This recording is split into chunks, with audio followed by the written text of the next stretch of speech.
네, 안녕하세요. 학폭톡의 장 팀장입니다. 네, 안녕하세요. 법무법인 상원의 문인곤 변호사입니다. 네, 변호사님, 사실 우리가 살면서 병원을 많이 가는 것 같아요. 그죠. 생각보다 뭐 짜잘한 것까지 하면 정말 많이 가죠. 근데 사실 모든 과를 거의 다 가는데 정신과 갈 일이 거의 없는 것 같아요. 저도 아직까지는 가본 적이 한 번도 없는 것 같습니다. 네, 저는 정신과를 다니고 싶어하는, 의존하는 분들을 꽤 많이 봤어요. 왜냐면 현실 세계가 너무 힘들다 보니까 겉으로 보기엔 정상적이신데 정신과를 다니고 있다 고백하신 분들이 있는데 되게 어렵죠, 사실은. 아무래도 저는 변호사다 보니까 이제 특히 이제 위자료 같은 부분을 이제 주장을 할 때 정신과 진단서를 좀 떼우시는 분들이 많습니다. 그래서 그런 것들을 보면 말씀하셨던 대로 힘든 상황에서 정신과 진료라든지 그런 것에 의지를 많이 하려는 그런 것들도 정말 많이 봤습니다.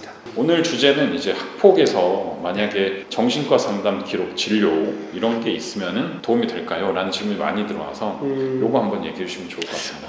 좋은 질문입니다. 만약 우리가 교장 또는 학교폭력심의위원회 위원이라고 생각을 해보겠습니다. 네네. 어떤 학생이 학교폭력을 당했다고 합니다. 네. 근데 그로 인해서 정신적 고통이 너무 크대요.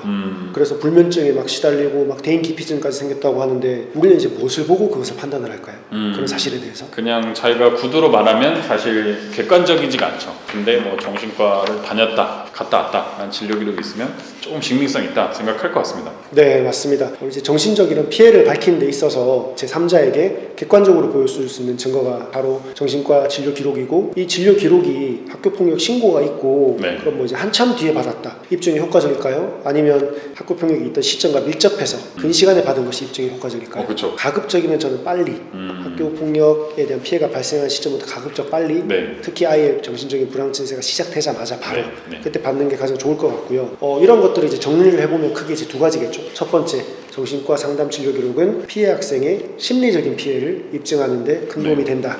두 번째, 그 시점은 학교폭력이 일어나고 많은 시간이 지나서 학교폭력 신고가 이루어진 시점에 받는 것보다 실제로 심리적인 고통을 겪고 있을 때 학교폭력이 일어난 직후에 받아두는 것이 훨씬 더 효과적이라는 것입니다. 빠르면 빠를수록 좋다라는 말씀이시죠. 정신과에 가면은 대략 어떤 걸 할까요? 아무래도 이제 정신과라는 곳이 정신적인 어떤 그런 아픔이 있는 사람들을 진료하는 곳이다 보니 일단은 얘기를 많이 들어보겠죠. 그 사람이 이제 정신과적으로 문제가 있게 된 계기라든지 현재 상황이라든지 현재 상황에 따라서 앞으로 또 불안해하고 있는 것이 무엇일지 이런 것들을 많이 물어볼 것 같은데 그때 이제 어쩔 수 없이 학폭의 내용들을 얘기를 하겠죠. 내가 언제 누구한테 맞았고 언제 이런 일들이 있었고 그런 것들이 쌓여서 지금 난 얘들을 보는 게 너무 무섭고 두렵고 밥도 잘 못 먹겠고 사람들을 보는 것도 무섭고 요즘 잠도 잘 못 잔다라든지 그럼 뭐 그런 것들을 묻겠죠. 잠을 못 잔 지는 얼마나 됐는지 대인기피증이 있으면 대인기피증의 증상들을 이제 또 물어보겠죠. 그렇게 맞다고 하면 이제 그렇게 진단을 하는 거니까 그런 부분들에 대해서 피해 학생이 정말 느끼고 있는 감정을 솔직하게 얘기를 하시면 제일 좋을 것 같습니다. 저희가 이전 유튜브에서도 말씀드렸지만 가해 학생의 거짓 막폭처럼 뭐 거짓으로 그렇게 한다고 해서 뭐 의사분들이 또 그렇게 막 쉽게 써주지는 않습니다. 맞습니다. 그렇기 때문에 아이적인 심리적인 불안한 상태가 보인다고 하면 정신과에 가서 꼭 이 필수적인 이 증거를 획득해 두시기를 추천드립니다. 그리고 이제 학폭위 단계를 말씀을 드렸기 때문에 추가적으로 부연적으로도 설명을 좀 드리고 싶은 부분이 학폭위 절차 외에도 차후에 이제 이 절차와 이어질 수 있는 것이 이제 민사소송이지 않습니까? 형사 고소에 있어서도 이 정신과 상담 진료 기록이 강력한 증거로 되는 경우가 많습니다. 아무래도 이제 학폭이라는 것이 또 되게 무형적인 부분도 있을 거기 때문에 강력한 증거로 되어 있을 수 있는데 주의하실 부분은 오늘 요 얘기를 또 꼭 하고 이제 끝내고 싶었는데 정신과 진료의 경우에는 처음 이제 내원을 해서 소견서나 진단서를 바로 발급받기가 어렵습니다.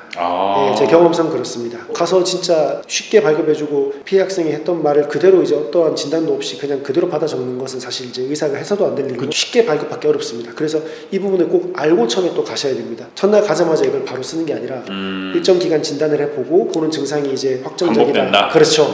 그러면 이제 소견서 진단서를 제대로 좀 써주는 경우가 많기 때문에 이것도 염두에 두셔야 됩니다. 너무 늦게 가거나 학폭이 있다고 막 한참 뒤거나 학폭이 직전에 받아서 바로 그 당일날 안 나올 수가 있기 때문에 이런 점들을 꼭 염두에 두셔야 되고 그 이유 자체가 저희가 종합적으로 봤을 때 정신건강의학 특성상 바로 환자의 병명을 진단하거나 의사의 소견을 적는 것이 이제 예를 들어서 뭐 뼈가 부러졌다라고 바로 보이지 않습니까? 그럼 그냥 엑스레이 보고 받아 적으면 되는데 이거는 그렇지가 않지 않습니까? 그 정신 상태를 이제 확인해보고 판단하고 들어야 되기 때문에 소견을 적기가 좀 까다로운 분야라고 그렇게 생각하시면 될 것 같습니다. 그래서 시간과 어떤 여유를 가지고 움직이셔야 된다. 아니면은 나머지는 쫓겨서 오히려 악수를 둘 수 있다 네. 라고 말씀하는 것 같아요. 저는 사실 솔직히 말씀을 드리면 필수 서류 중에 하나로 생각합니다. 예. 이게 왜냐하면 결국 아이가 받은 피해를 이제 입증을 해야 되는데 맞거나 상해가 발생하지 않았다면 흔적이 안 남지 않습니까? 그쵸. 그렇기 때문에 결국에는 이 학폭의 다양한 처분들이라든지 처분 수위가 낮더라도 결국 증거가 있어야 되는데 그 증거 중에 하나가 강력한 것이 이 진단서 소견서라고 보시면 될 것 같습니다.